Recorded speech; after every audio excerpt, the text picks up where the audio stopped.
This week's episode of Trek Geeks is brought to you by Fansets, the place for amazing pin collectibles. You know, they have close to 200 officially licensed Star Trek pins to choose from, with new pins coming out every month. See all the pins and collectibles they have to offer at fansets.com, and stay tuned for this week's special Trek Geeks discount code. Fansets. We are Star Trek. We are the Borg, and you are listening to the biggest little show this side of the Alpha Quadrant. It's the Trek Geeks podcast with Bill Smith and Dan Davidson. You will listen. Resistance is futile. You must comply.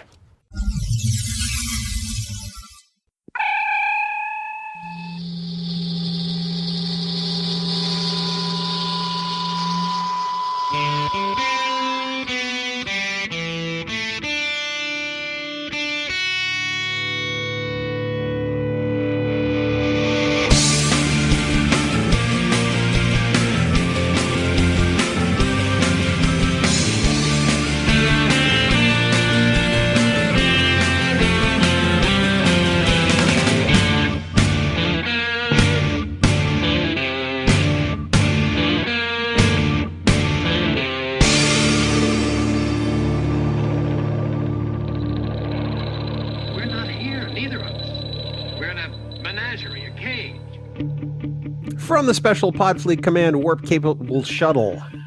It's the biggest little show this side of the Alpha Quadrant and the flagship of the Trek Geeks Podcast Network. Greetings, everyone. Welcome to Trek Geeks. I'm your co-host, Bill Smith. We are excited to be here with you today.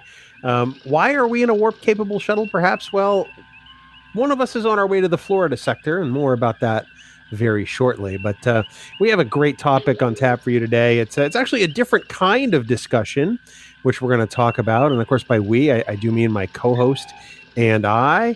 It is a small world after all.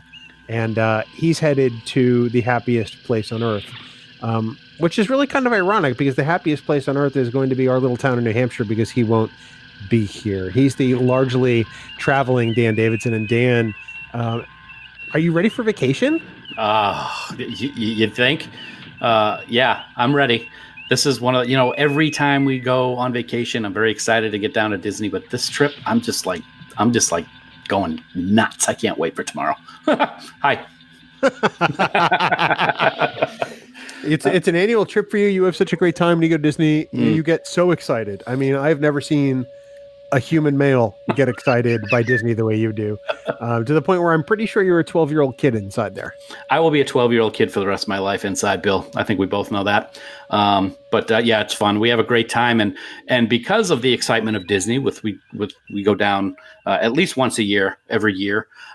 We decided we were going to have a little fun with this week's episode, as I will be actually down in Disney when this episode drops. So, as we teased about last week, we decided that we were going to have a fun discussion about Star Trek theme parks. Oh my God, that's awesome! It's a shame you're not excited by this discussion at all. So a slight note: we wound up preempting this episode for a week because the universe offered us the opportunity to speak to Mary Chieffo from Star Trek Discovery. And we thought that was just such a great opportunity that we bumped this back a week in the schedule to bring you Mary Chieffo last week. We hope you all enjoyed that interview. And so instead we bring you the theme park discussion this week, which we're very, very excited about. Dan, what does that excitement sound like? Oh my God, it's good. But I got to say, when the Chancellor of the Klingon Empire calls, you pick up the phone. And that's what you said last week. And I just wanted to make sure that people heard that because that was a great phrase, my friend. I actually wrote that down when you said it because it was pretty awesome. But I'm going to Disney. It's great. So not only did you take my line and use it on the podcast, then you got more Disney excitement in. I gave you the chance. Why am I here? I don't really have any clue. Okay, then. So since you're here and you're running the show, why don't you tell everybody how they can get in touch with you? I would be happy to do that. It is so easy to get in touch with either Bill or myself. Just head right on over to trekgeeks.com/contact and you will find a variety of ways to get in touch with us. You can leave us a voicemail. You can Skype chat us. You can fill out the contact form and type us out a personalized message. Or you can even click on that big blue button on the right side of the website and leave us a message with your very own mellifluous voice using SpeakPipe. And don't forget, the place to be on Facebook these days is the official Trek Geeks Facebook group, Camp Kittimer. Bring your Trek talk, your Trek pics, and your Trek love over to the site and join over 1,400 other friends to talk all things Trek. It is the place on social media where the Trek talk is always positive, with no bashing or gatekeeping allowed. Plus, if there are new announcements about the Trek Geeks Podcast Network, you're going to find it first on Camp Kittimer before anyone else in the quadrant. To join the group, head on over to facebook.com/groups/Camp Kittimer and be ready to be part of a truly wonderful social experience. And as always, thank you to our wonderful admins, Haley, Jackie, and Dan, for the amazing job they do running the camp.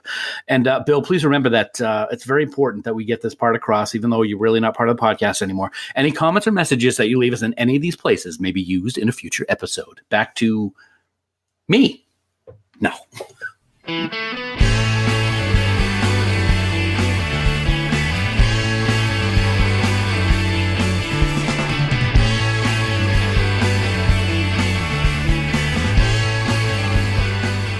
Dan, it's time for the news from TrekNews.net. Spanning the Alpha Quadrant. For all the news on all the Star Treks, yo. It's TrekNews.net. Are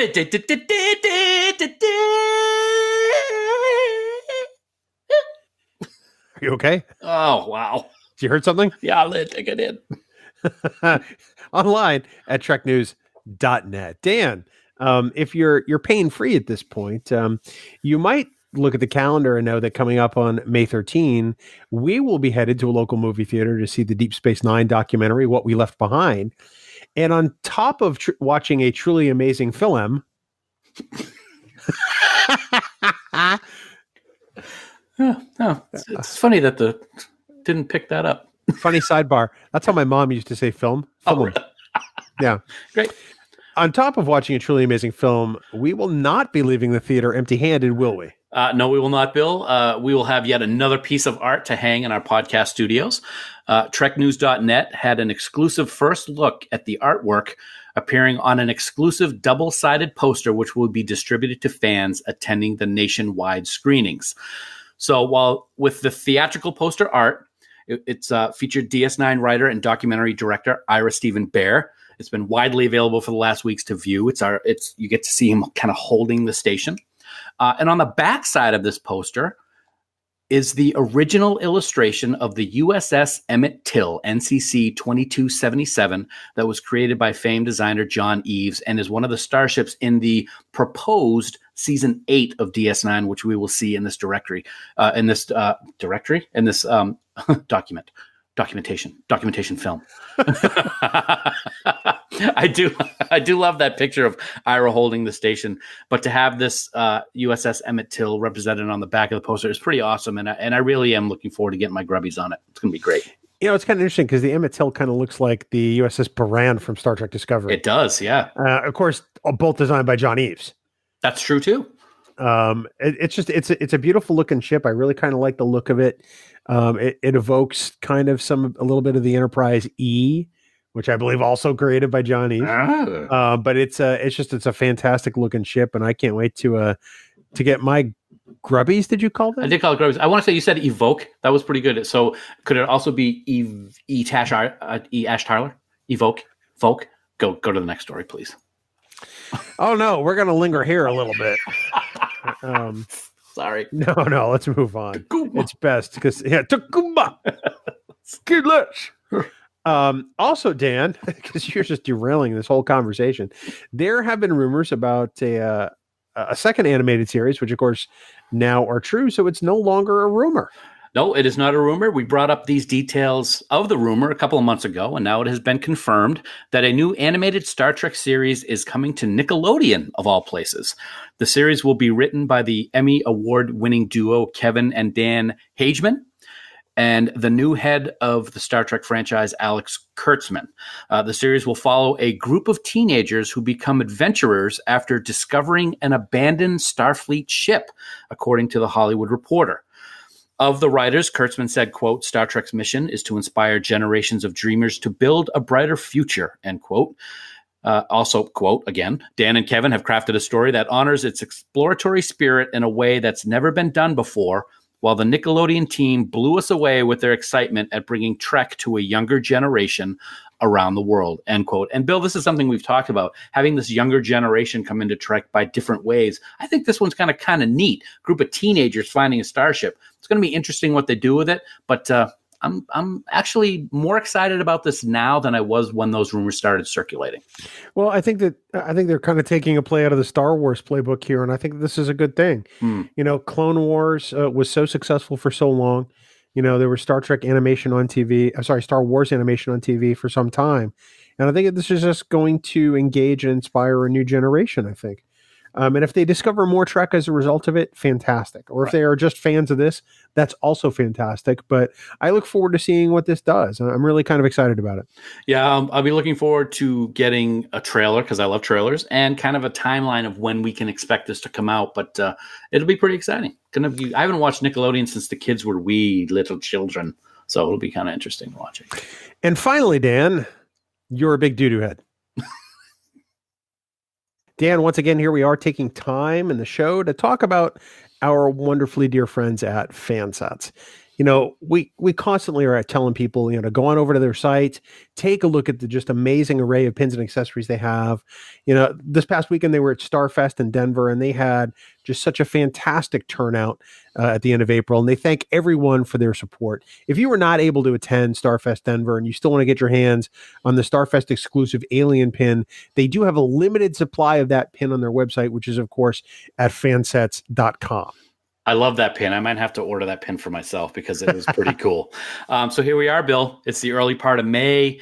And yeah, that means new Star Trek pins. And this month, it's now available. The first pin is available for you. Head on over to Fansets to see the wonderful K7 space station in all its majestic glory. And like Cyrano Jones, it's a great pin because Fansets is not dangerous. Anyway, that's not all. On May 15th, you can add everyone's favorite genetically engineered doctor, Julian Bashir, to your collection. Both pins will be, of course, available to purchase at fansets.com. And as always, as a special bonus to Trek Geeks listeners, if you'd like to receive 15% off your entire order at fansets.com this week, simply enter the code word Lorel at checkout. That's all capitals, no spaces, and no punctuation. LRELL. This bonus code is still in place and will be so until Sunday, May 12th, 2019 at midnight Eastern Daylight Time. Fansets. We are Star Trek, and we thank our friends at Fansets for sponsoring this week's episode.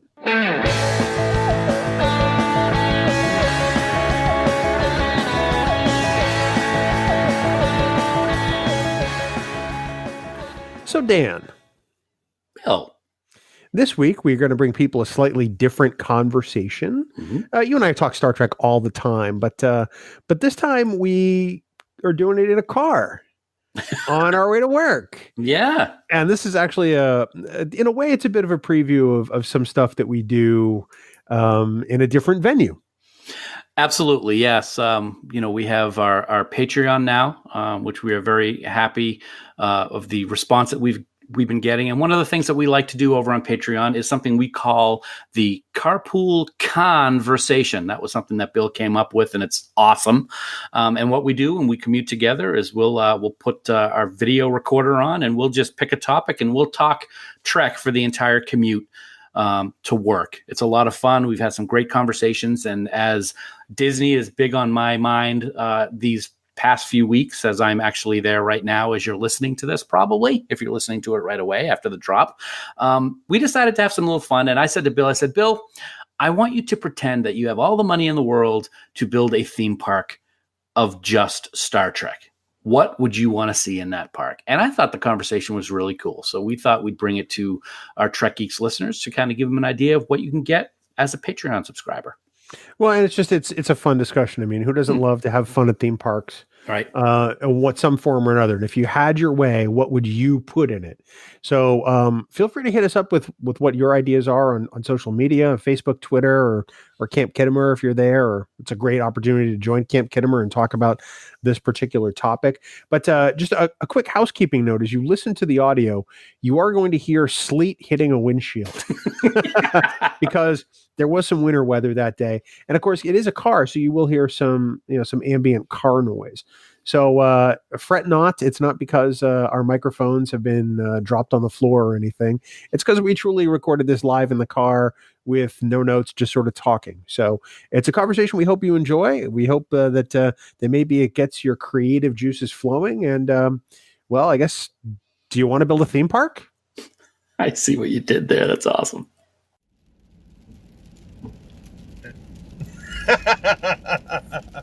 Hey everybody, welcome to Carpool Conversations number whatever it is, as I adjust the frame of the camera there.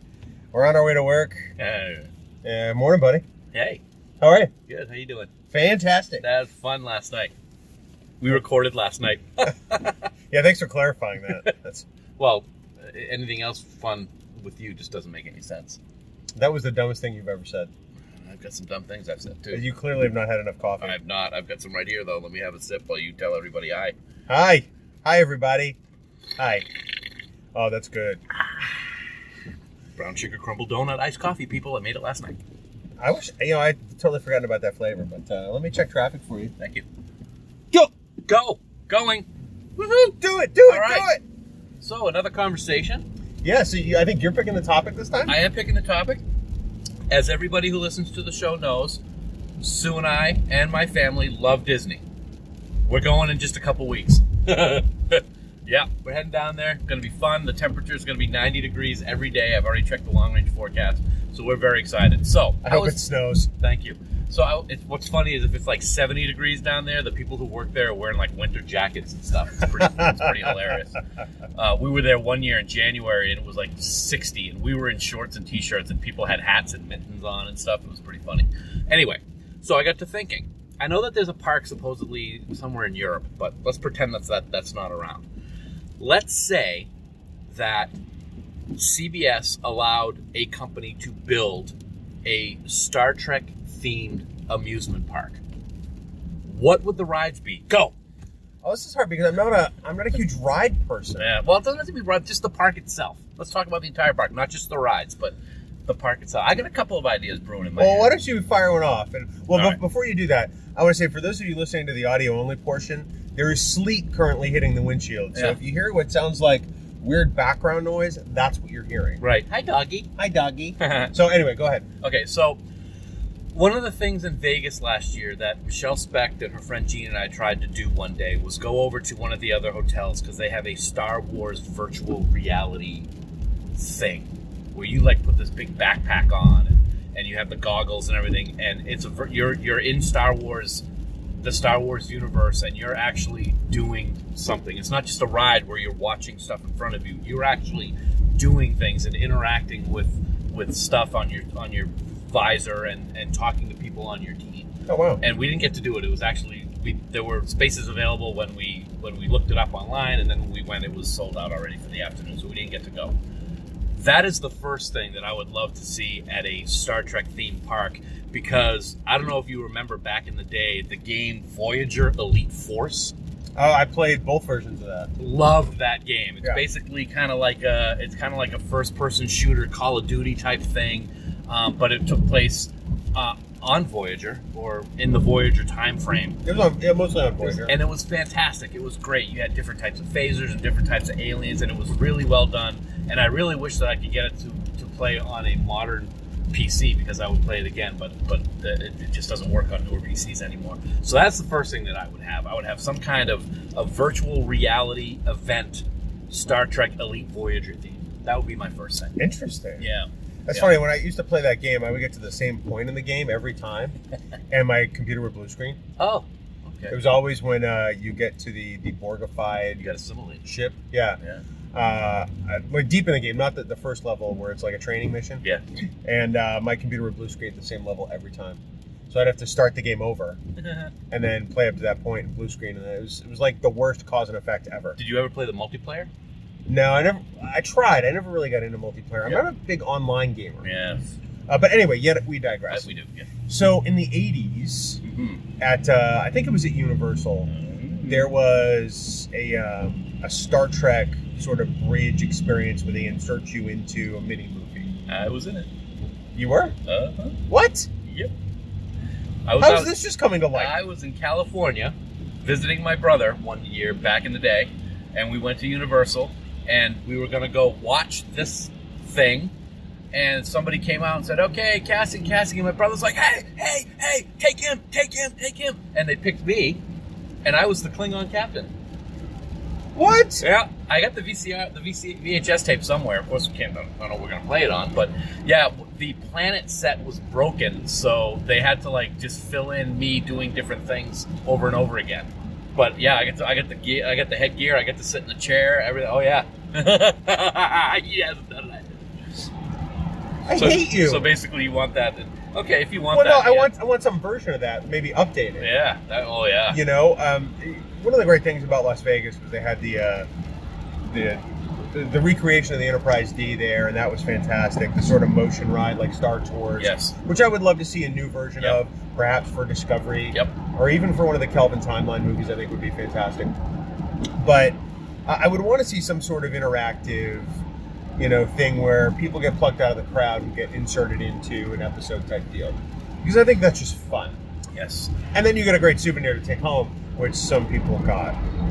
And I'll tell you what, it's I know for me, and probably for all Star Trek fans, you want to be in a Star Trek episode someday. You want to be part of that experience, and you really get to be part of that experience. They've got cameras on the dollies, and it's really professional, or it was, because it's not there anymore. But and you have a director and telling you what your lines are, and action and cut. And people are watching, and then they all put it together. When you go get changed into your regular clothes again, you go sit in the audience and you get to watch yourself on a Star Trek episode. Oh, well, they show it like right there? They show it right there, and they intermix Kirk and Spock from scenes from like Star Trek 2 and stuff into it. So, oh yeah, it was great. I can even tell you the star date, the captain's log at the very beginning. I memorized it. I know it by heart still to this day. What is it? We're en route to Acamol 7. What's the name of the planet?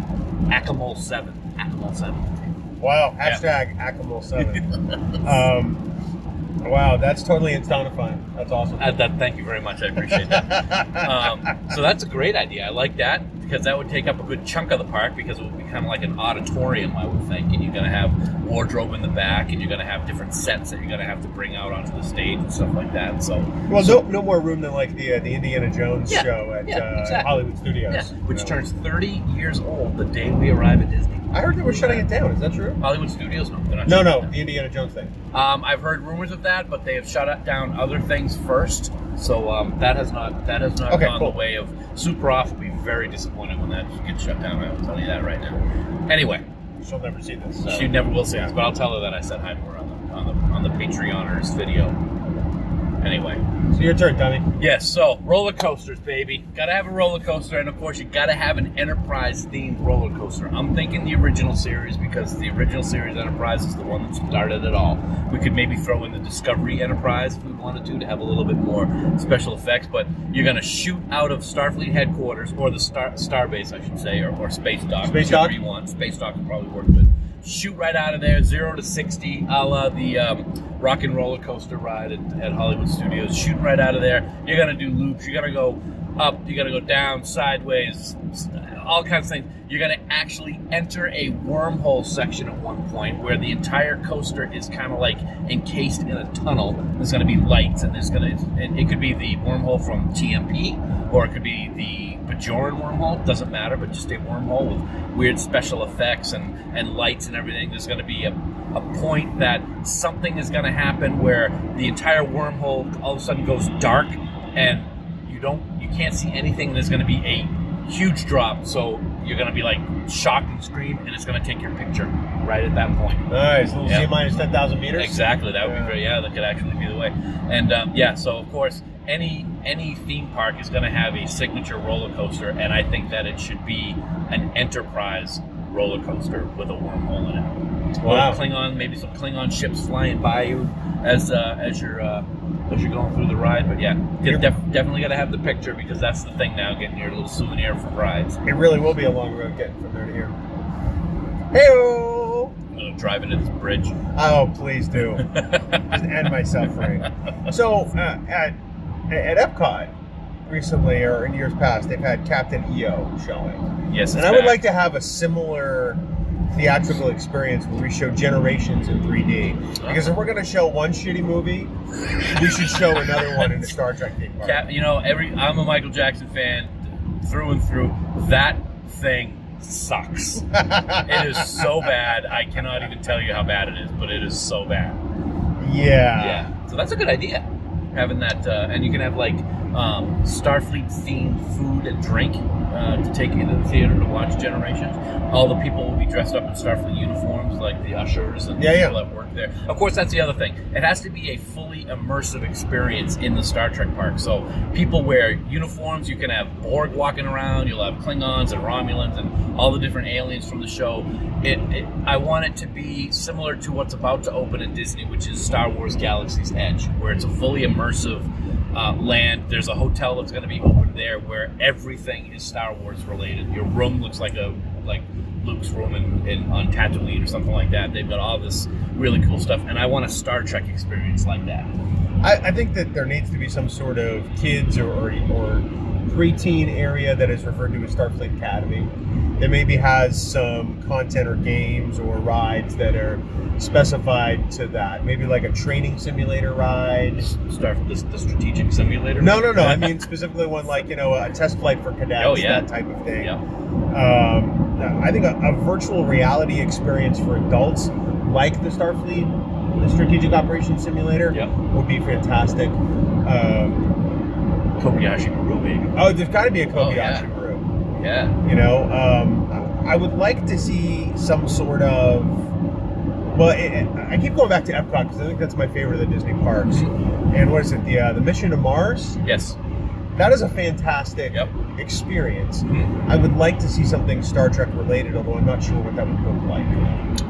It could be. Well, here's a good one, and I'm sure Amy Nelson would appreciate this if she ever hears this. You keep bringing up people who aren't on the Patreon. I know, but people will tell her about it, and then she'll join, and she'll be able to see it. If we could have something we could throw in some kind of experience that we're familiar with, like you talked about Generations and the crappiness of the movie. We could have the entire G-force feeling, like in Mission to Mars, of when Deanna crosses off. Not that there's anything wrong with that. There's plenty wrong with that. Yeah, plenty wrong with that. Oh, driver's ed, Deanna. Driver's ed. So you're up. All right. Well, you talked about kids, little kid area, and one of the things that they have at Epcot, and especially, where is it? There's a whole section. It's not Mouse Gears. That's a store. It's Innovations, I think it's called. Is a whole educational area where they do different things to teach kids different things. Like there's a fire safety thing and how to deal with if you are caught in a hurricane type of thing. It's very educational stuff, and they have examples, and they show how things that can get ripped out of the ground at so many miles per hour, what you're supposed to do and where you're supposed to hide. So it sounds like a fun ride. It's not a ride. It's a walkthrough thing, and we've gone through it, and it is actually kind of cool what they do, and they get the kids involved and stuff too. I think that would be kind of neat to have some kind of educational area for kids, and of course, Star Trek theme. That's going to take some more thinking as to what type of examples I would want to see in there. But I think it would be something that's good because, as everybody needs to these days, there has to be some kind of politically correct educational crap that you have to throw in wherever you go. So we might as well throw that in there too. Wow. Okay. Infinite diversity, infinite combinations over here. That's awesome. You go to an amusement park for amusement, not to have to go to school. I learn things every day, Dan. Well, once you've learned everything, there's really not much else to do. Is there, Bill? Dan unit. Much like, over in Hollywood Studios, they have the Jedi Training Academy. Yes. I would love to see the Klingon Battle Academy. Very nice. For any age. Yep. where you can get dressed up and learn to be Klingon, and maybe even leave with your own souvenir. Batleth, which of course won't be metal, but why not? You know, or something Klingon-wise to show your warrior status. I think that's a fantastic idea. I think that would be fun. You know, who wouldn't love to dress up as a Klingon and yell and scream and shut up. Here's one. Just thought of this one. This is going to be a big section of the park. It's going to be big because I want there to be a full-sized, life-sized Enterprise D, NX-01, any of the ships to walk through. Never happen. It will never happen. But I would like to see it. Maybe a Defiant. Defiant's smaller. We could do that one. How about that? Shuttlecraft? Well, I think that they do it under the guise of the Starfleet Fleet Museum. That it kind of got referred to a little bit in Relics. Relics, yeah. And maybe have the various set recreations. Okay. You know, like the various bridges in what are holodecks. There you go. Not really holodecks, but you know, the simulation would make you think that when the doors open, that recreation had just been started. I like that. Yeah. Okay. Yeah. All right. I think because that way you could work in whatever you wanted to. You could do the original Enterprise bridge, the new Enterprise bridge, the D, the Defiant, Deep Space Nine Ops, or the Promenade would be cool. That's very cool. That would be the restaurant section, I'm thinking. Yeah. Yeah. I missed the Promenade from the Las Vegas Hilton. That was fun. That was very cool. That was so great. Yeah. I got my steaming bowl of something. I don't know what it was. It had, you're a steaming bowl of something. That's for sure. What was that drink called with the smoke coming out of it? The Warp Core Breach? Warp Core Breach, yeah. I had one of those. That was good. Better than the Borg Sphere. I did not have the Borg Sphere. It was not great. Okay. The newest thing that's going to be at Disney between Hollywood Studios, the new resort that they're opening, and actually to Epcot is going to be kind of like a gondola ride, or a gondola, depending on if you're from Europe, as my nephew reminded me, that you can get on at the resort, and it's like one of those sky rides that'll take you to one of the parks. So I'd like to have something like that in the Star Trek park that gives you a full view of the park, and each one looks like a shuttlecraft. See, I was thinking that there would be something like that, but it would be a monorail, and they would be painted and designed like the transport Kirk arrives in Star Trek: The Motion Picture. Or Cornwell's decked out striped shuttlecraft. With the racing stripes. Racing striped shuttlecraft. Awesome. Yeah, that'd be pretty cool. That'd be awesome. There's so many possibilities in what we could see in this. Now, of course, we've talked a lot about, Disney has this thing. That's the one that I'm building off of and that you've built off of, because they're kind of the standard. They are the standard. They're the one that everybody wants to emulate. So, Universal is great, and they go for more thrill rides. Yes. But I don't think that a Star Trek themed park would be about thrill rides. There would be some. Just a couple, yep. But Disney has never really made it stock and trade scaring the hell out of people. It's more the experience, I think, that I'm looking for in the Star Trek park. Yeah. What it's like to be immersed in that land, so to speak. So, yeah, I mean, you could have, as you're walking around off in the distance, they'd have this mosaic, or I forget what it's called when they're fake buildings that are like just wooden, but you'd have it in the long distance. You'd have the Golden Gate Bridge, all 23rd century looking like that. Yeah. And Starfleet Academy, you could have the flag, and they have like an animatronic movie walking around yelling at you for stepping on the grass and stuff like that. Just cool things. Now, I know you don't necessarily like the educational stuff, but I do think that would be an important part of a Star Trek theme park. I think it would have to have that piece. And I think that would be the Vulcan Science Academy at the theme park. Okay. Where you can learn about some wonderful, astronomical and scientific discoveries. Or maybe you get to look at things, from actual spacewalks. Yeah. Or the moon. Or, maybe do it in conjunction with NASA and the Jet Propulsion Laboratory. Very nice. I think that would be kind of fantastic. And plus it would introduce sort of a STEM program for an amusement park, which I think would be, for Star Trek, would be an important element. Tim Robertson, you want to get on that, please? He will hear that. I know that. That's why I said it. Yeah, absolutely. One of the things they have that's new at Hollywood Studios is what used to be the animation area where you could go in and look at animation, and you could actually have a class and draw something. I drew a Pluto once. It's all Star Wars now, and you can go in and they have props, so you could have a place where you have props from the movies, and you go in and in different areas you can actually take photos for PhotoPass with characters from Star Wars. They had Chewbacca in one area, and they had Kylo Ren in another, which I even have Kylo Ren, but you could have different characters from Star Trek to take pictures with, like you could have the Borg Queen, or... Well, you know why they had Kylo Ren? Because in every theme park there's that emo kid that wants to throw a tantrum. Very nice, very nice. So that would be something that'd be kind of neat. I mean, you have all kinds. I mean, I don't want to. It'd be great to have like a Kirk or a Spock, but you can't have William Shatner or Leonard Nimoy. Well, but you have to go like with Star Trek: The Experience that they help. You'd have to have a Vulcan. Yes. You'd have to have an Andorian. Yes. You'd have to have Klingons. You'd have to have various alien species represented. There should be a Gorn walking around. Oh yeah, absolutely. Yeah. Yeah, don't choke. Or no, do choke, please. Wow, see. But I think you'd have to have those types of character experiences. You could have Kelpians walking around like Saru. I think that would be fantastic. With or without ganglia. That would be one of the meals that you could get in the restaurant at the Promenade.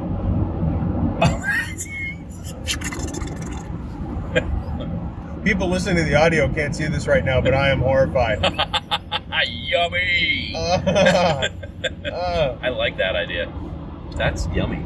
No! Gach. Yeah, you could have it wouldn't be really alive, but people who order Gach wouldn't know that the plate has like a little motor in the bottom of it, and it would make the Gach move. And honestly, so going back to Disney, one of the big components is always a fireworks display. Oh, yes. There would have to be the kick-assest of fireworks displays, and you could call it every night the Voyager Homecoming Celebration. Yep, that's what I was just going to say. And shoot it off over the equivalent of, replica of the Golden Gate Bridge. Yeah.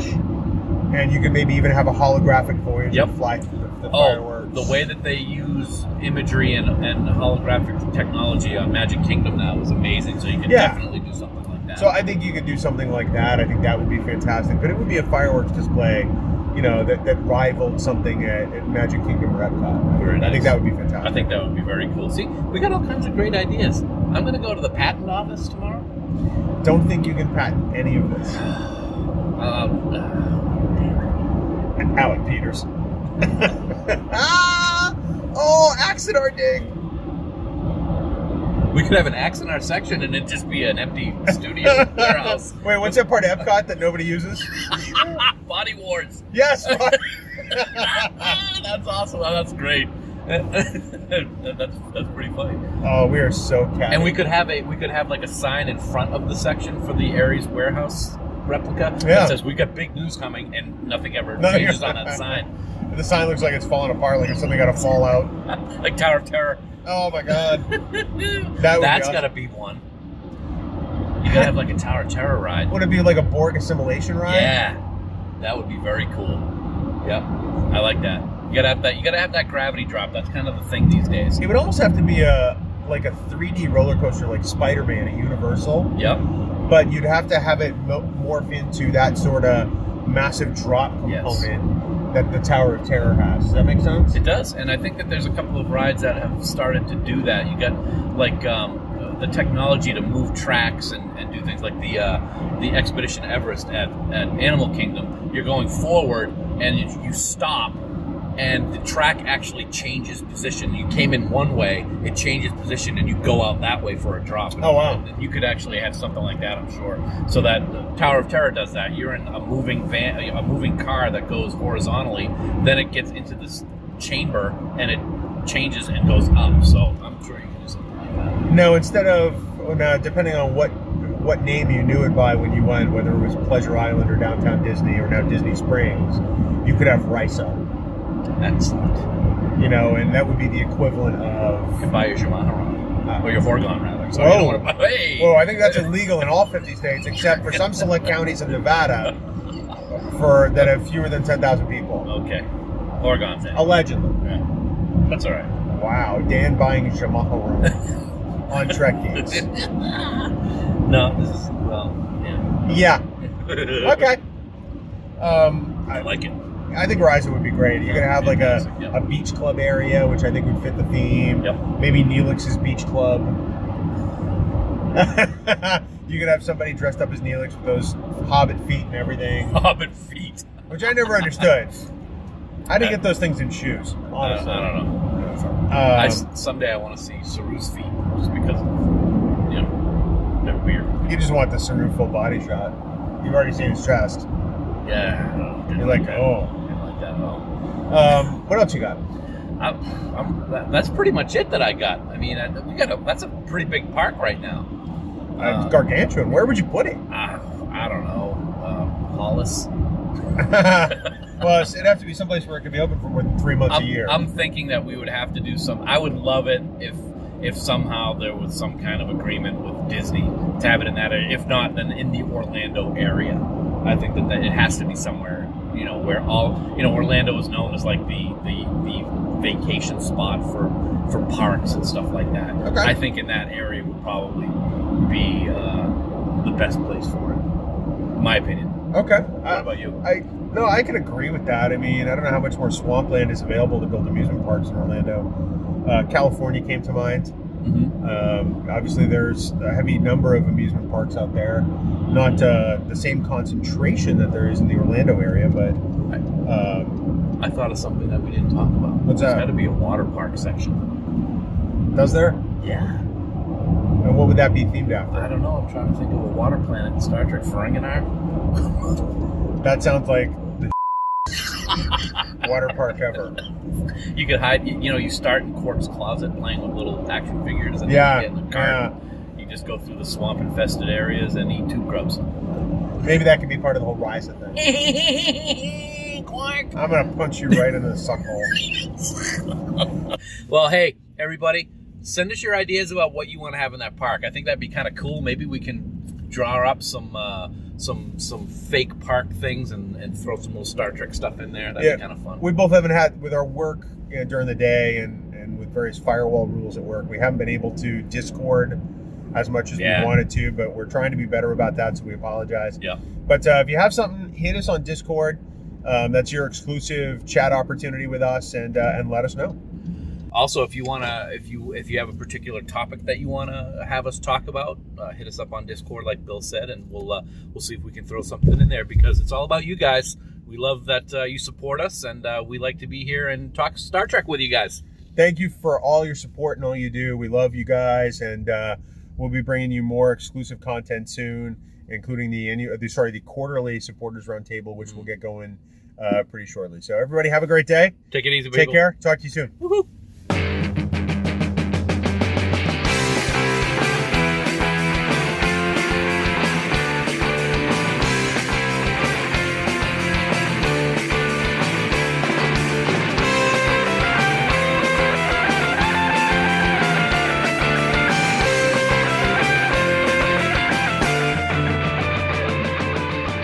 Dan, of course, there's no way we can end this podcast without thanking our friends, the band 5 Year Mission.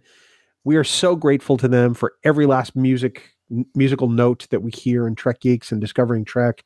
They are so fantastic. They add such a wonderful quality to the podcast. Of course, you and I are big fans, and we love their music to start with. So we want everyone to head out to their website, 5yearmission.net. Download all their albums. Become a huge fan, because you and I just love their music, and we love sharing it with people via Trek Geeks.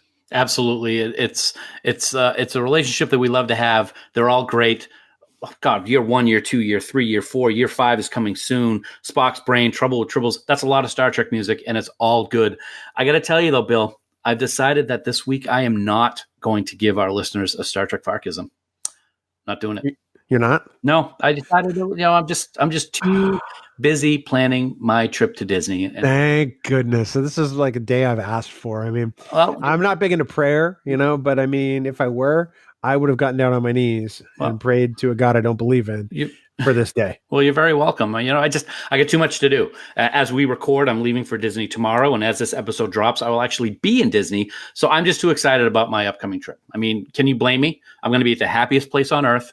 I'm going to head over to Animal Kingdom, ride one of my favorite roller coasters, the X-Farkdition Everest. And then I'm going to head over to Hollywood Studios for the fun adventures with C-3PO, fighting against the Empire and Fark tours.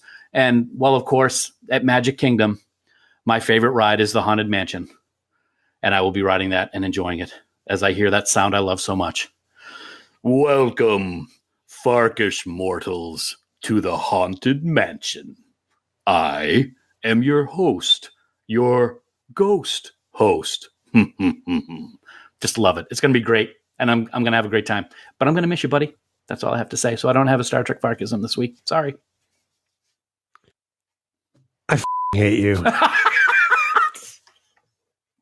I mean, hey, 5yearmission.net, download all their albums. You got me excited because there was no Farkism, but no, there's no Star Trek Farkism. You got to listen to all the detail.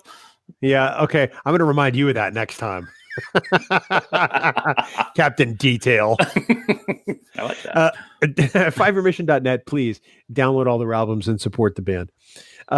Of course, don't forget that you can support the Trek Geeks Network of podcasts by subscribing to bonus content via Patreon, kind of like you heard today. Get access to exclusive content like our Carpool Conversations, not available anywhere else. See the first of our annual supporters pins from Fansets, and of course, get raw, unedited audio of all of our podcasts, along with so many other perks, Dan.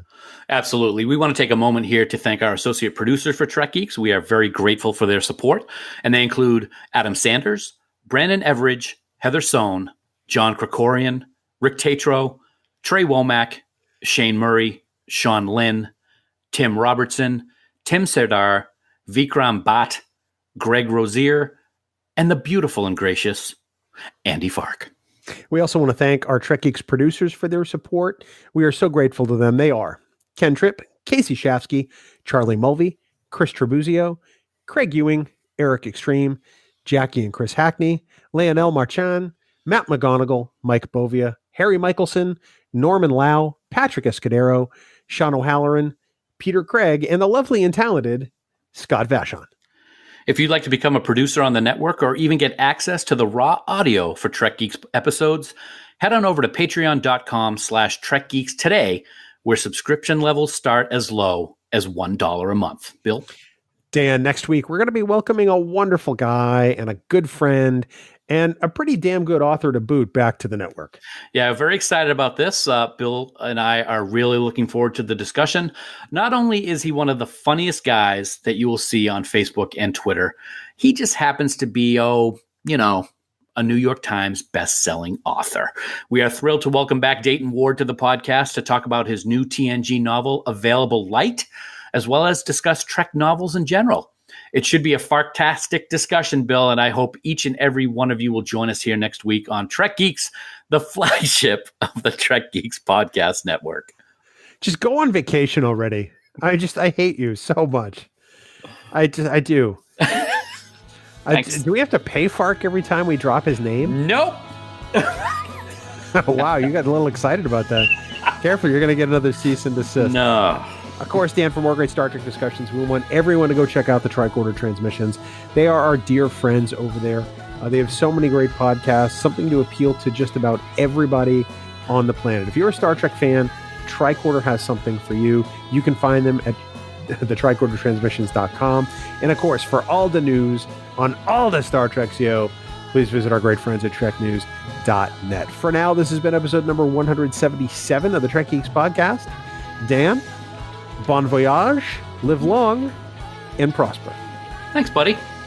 Coca Fark. I got another one in. I got 5. 5. You're fired. Maybe, was it 6? I don't know. Counting was never your strong suit. Math is hard. Math is hard. Music for Trek Geeks is provided by 5 Year Mission. They are writing one song for each episode of the original series. Download their music at 5yearmission.net. Trek Geeks, a Star Trek podcast, is a production of Coconut Media Works, executive producer Bill Smith.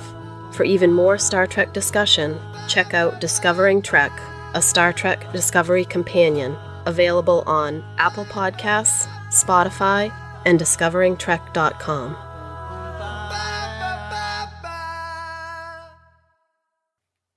Bing bong. Ooh, I like Bing Bong. There's a little Britney Spears in there. Oh, don't do that. That sounds so gross. All right, buddy. It makes me want to hurl. Because I see you doing it, and it's not Britney. It's like, I see. Thank you. I see that ugly mug of yours. It is quite ugly. Look at that. I just got a head shave, so it's all balding and everything. Look at that. Woo. It was kind of balding before. Well, now it's really like galt bald. Oh. You should make that a license plate. Hashtag galt bald. I like that. That may come into play at some point. Oh, maybe. Yeah. So, dude, as we record this, we are 91 days out from Star Trek Las Vegas. You're about to go on vacation to the Rat House. Yes, in less than we will be there at 24 hours from now. Yes. You are. It's interesting because whenever you get ready to go to Disney, to say you're like a kid at Christmas really just doesn't do it justice. It doesn't. You've been listening to Disney music for weeks. You've got rotating Disney wallpaper of various park shots on your desktop or your laptop at work. You are in full on Disney mode, and there is no dealing with you. It is the happiest place on earth for a reason. We have been going down probably twice a year for the last 15 years. It's just the place that we go. And we always talk about, let's go somewhere different this year. Because we always go with a group of us. Like it's my sister and brother-in-law and parents. And if the kids aren't in school or working, they'll come down. But we're always like, let's try something else next year. And so we're like, okay, yeah, great. Woo, we'll look at all the different places to go. And then we end up all going to Disney. Now, have you ever gone to any of the other non-theme park Disney resorts? No, not yet. No. So it's always Florida? Yeah. Sue and I went to Disneyland. We didn't actually go in the park. When we went to see Dancing with the Stars a few years back, we stayed at one of the resorts there because we had the points. And we went to downtown Disney, but we didn't go in the park. Gotcha. She went the year before when she went to Dancing with the Stars with her friend, but we didn't go. It's always been Disney World. We want to go to Hilton Head at some point, and we really want to go to Aulani in Hawaii someday. But it's always been WDW. I love the sound effects that come on that punctuate your sentences. They just make me laugh like beneath you. Or the infamous, and I've been hearing this one for almost 25 years. You got to do it the high and low. That's when it's the best. Well, actually, usually I do it the high and you do the low. That's pretty funny. We'll just pass in the hallway. Great. So wow. I did just leave you hanging. That was a jerk move. That's okay. I'm sorry. I'm used to it. Wow. I'm glad you're going on vacation. Get out of town. You're going to miss me so much. Yeah. Oh, I'm really going to miss you. As it is, when I edit this audio, I'm going to have to hear your voice, and you're going to be in Florida. I'm going to be like, he still tasks me. And I shall have you. So, you know what? One thing that's happening in Disney, which I'm very excited about, just found out about this, and any of you aviation buffs listening, it's pretty cool.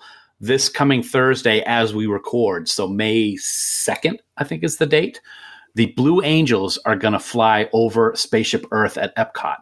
And I cannot wait to see that. That's going to be pretty awesome in the morning. I am jealous of that. That should be pretty amazing. Yeah. I will record it if I can, and I will record it landscape. Thank you. Yeah, don't do portrait. People who record portrait videos of things that should be landscape just make the internet sad. Yes, it makes you sad. I mean the internet's in general. Oh, all right. Well, I don't like making you sad, but you love making me sad. Shut up. You make me sad. Sweet. All right, you ready to do this, jerk? Yeah.